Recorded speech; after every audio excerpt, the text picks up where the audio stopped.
Hi, I'm Jane. I love to garden. So this looks like a dead bouquet. Did you know you can still get lots from this? You can reroot some of them in water or soil. You can save seeds. You can replant. You could dry. So come along as I show you a couple tips.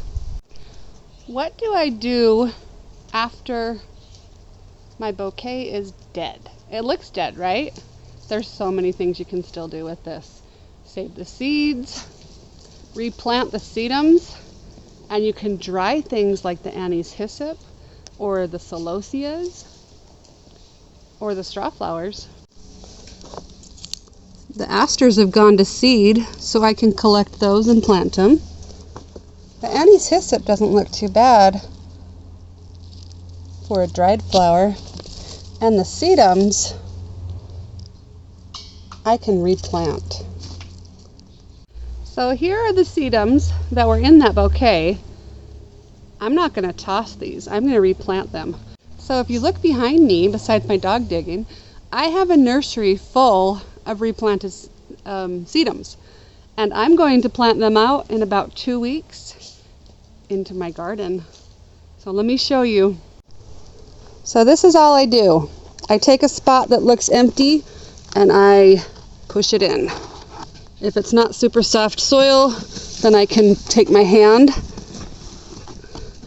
but I just push it back in and it regrows. You can actually do this in your yard anywhere. You don't just have to have it in a pot. I have it in a pot because it's easier to water over here. So that's going to re-root, and then I'm going to put them all around my yard in the fall on an overcast day. We are in September.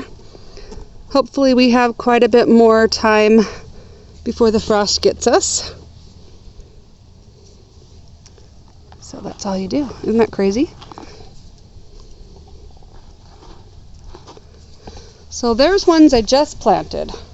So I'm going to take some of these pots and we're going to see if they have any roots. These have been in here for, some of them, a month, some of them, I do it as I make bouquets, so I'm not sure which ones have been in there the longest, but let's see if these have rooted.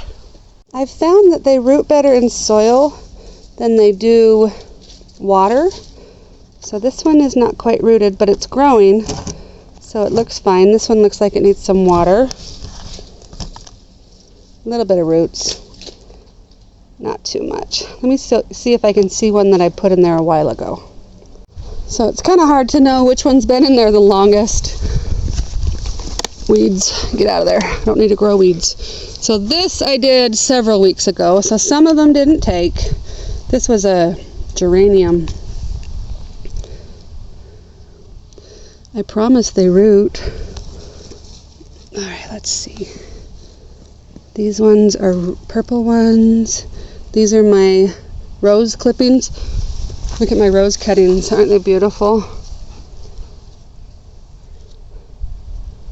Let's see, any of these that look like they've rooted. This one's, yep, that one's rooted. I yank on it and it's not letting me. So let me dig a minute. Okay, I had to dig way in there. That one's kind of long. There we go. We got some roots. So now I'm going to put it back in there.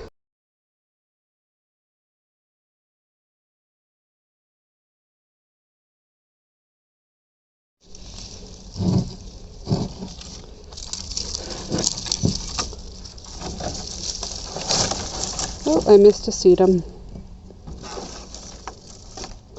Missed a couple sedums. So let's see if these are viable seeds. Yep. So I've got marigolds that I can replant.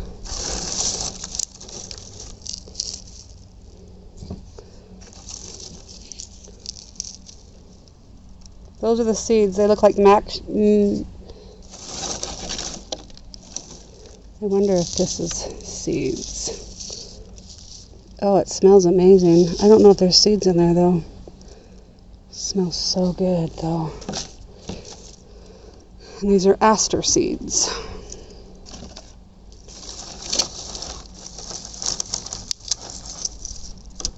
I've been working on this garden over here quite a bit, and there's still quite a few spots that are open. I've got some yarrow I need to replant, but so all I do is I take the aster seeds and I kind of sprinkle them, and hopefully I'll have asters in this spot next year. That's what I do.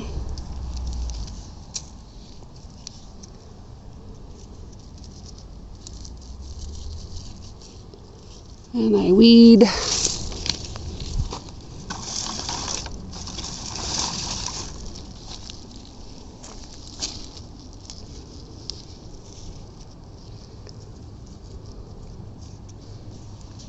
So this bouquet is done for, right?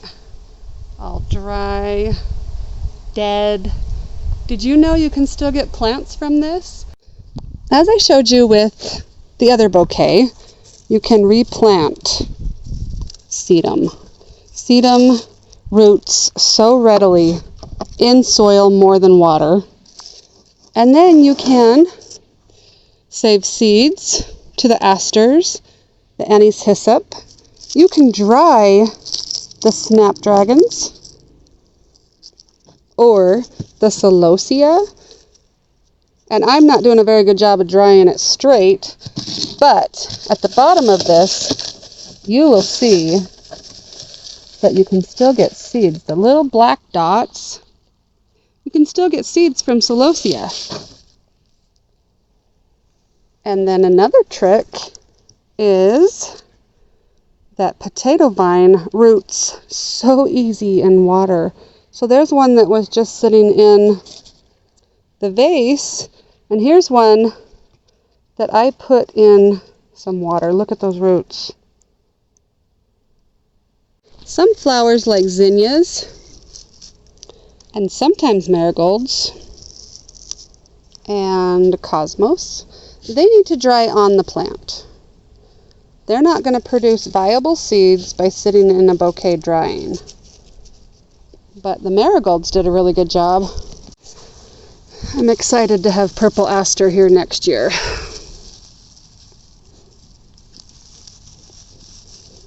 This is also known as cool flowers. If you want to research into cool flowers, it's pretty cool.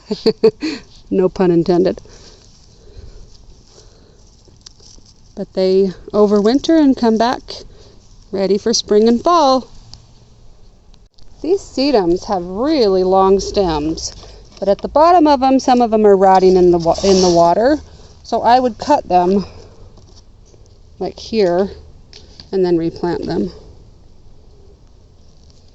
So if you've taken off everything you want from that bouquet, hey chicks, what's up? Then you can put it in the compost. And this one still has chicken wire on it, so I'm going to need to try to get the chicken wire off so I can reuse it. So this is just a garbage can, and then I do have a lid that goes on top. I also like to take any of these wood chips on the ground and make it the top layer to help it compost down better. So I'll take some of these wood chips and just sprinkle it on top. And then you can reuse the chicken wire for your next bouquet. Also, many herbs root well in water, like basil. Can you see those roots on a potato vine? So don't throw all the pieces and aspects and flowers and plants away from your dead bouquets. Try to reuse them. I hope you enjoyed this video on a little bit of propagation from old bouquets. What are some of the plants that you save seeds from an old bouquet, or that you reroot, or that you replant? If you have any more options or ideas or tips, leave them in the comment. Bye.